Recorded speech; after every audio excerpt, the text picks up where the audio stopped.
मध्ये आपलं स्वागत मंडळी। मी आज तुम्हाला दाखवणार आहे चिकन कटलेट बनवून। त्यासाठी मी अर्धा किलो चिकन आणलेले आहे। हे बोनलेस चिकन स्वच्छ धुवून घेतलेलं आहे। आता मी हे मिक्सरच्या भांड्यामध्ये बारीक करून घेणार आहे। तर चला आपण चिकन आता बारीक करून घेऊया मिक्सरच्या भांड्यामध्ये। चिकन स्वच्छ धुवून ठेवलं होतं, पाणी निथळून घेतलं होतं। तुम्ही चिकन खिमा पण यूज करू शकता, पण जर जवळपास मिळाला नाही तर तुम्ही असं मिक्सर मध्ये वाटून घेऊ शकता। आता आपण उघडून बघूया। मिक्सर लावलेला होता तर हे बघा, छान असं जास्त खूपही बारीक करायचं नाही, असं बगरट बगरट ठेवायचंय। आता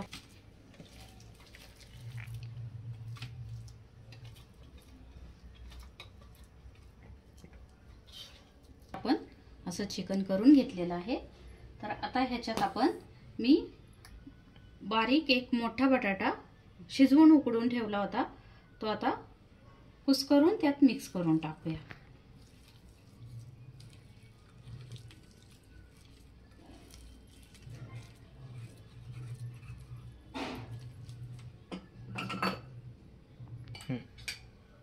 हा पुदिना बारीक चिरून ठेवलेला,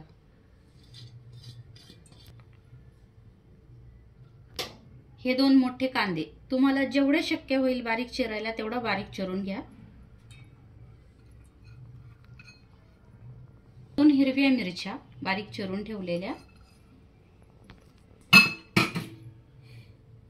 ही कोथिंबीर बारीक चिरून ठेवलेली,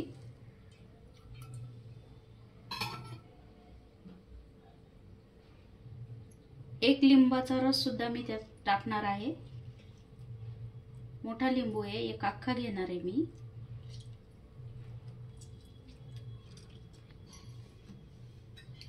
ही धना पावडर 2 चमचे, ही लाल मिरची पावडर 2 चमचे, हा गरम मसाला 1 चमचा, ही काळी मिरी पावडर 1 चमचा, अदरक लसूण पेस्ट 1 चमचा, आणि आता चवीनुसार मीठ। आता हे सगळं एकत्र छान मिक्स करून घ्यायचंय। सगळं टाकून झालेलं आहे आपलं, आता त्याने छान मळून घ्यायचंय।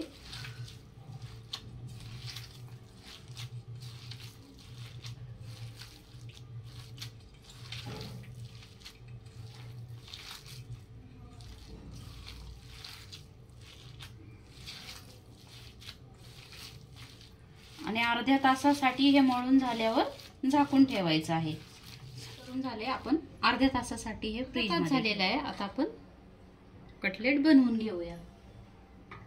गरम करायला ठेवलाय तवा गॅसवर, आता तेल टाकून घेऊया।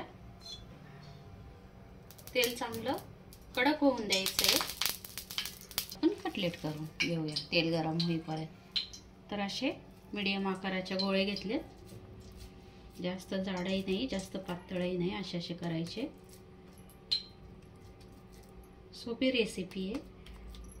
तेल चांगलं कडक गरम होऊन द्यायचं आणि त्याच्यामध्ये एक एक करून सोडायचे। तव्यातच केलेत मी।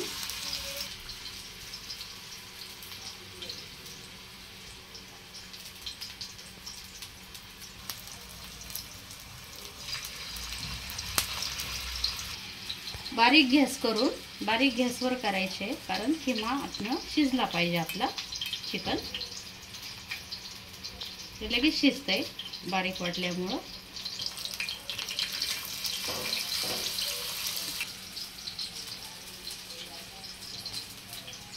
हे बघा, तर जास्त नाही टाकत मी, पहिले करून घेते।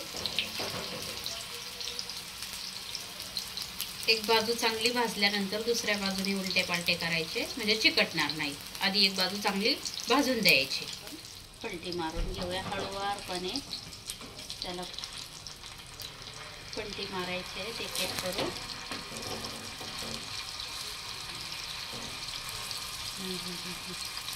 काय वास सुटलाय मस्त।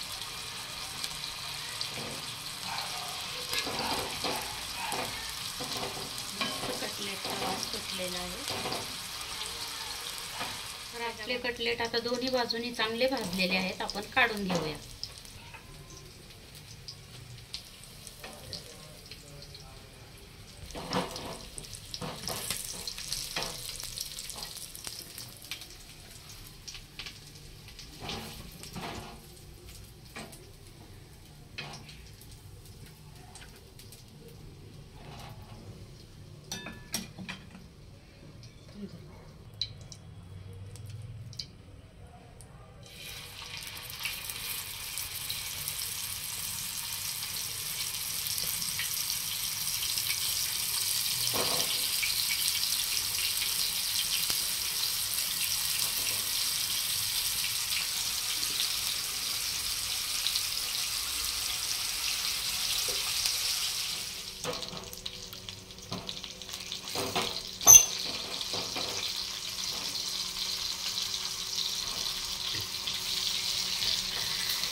दोन्ही चांगलं भाजून द्यायचे, ब्राऊन करायचे. खूप टेस्टी आणि मस्त झालेले आहेत. अगदी बर्गरमध्ये असतो कटलेट तसंच सेम टू सेम झालेला आहे. तुम्ही पण नक्की ट्राय करा. आणि जर तुम्ही तुमच्या घरात ही रेसिपी बनवली तर तुमच्या घरातले किती खुश होतील हे तुम्हाला नक्कीच कळेल.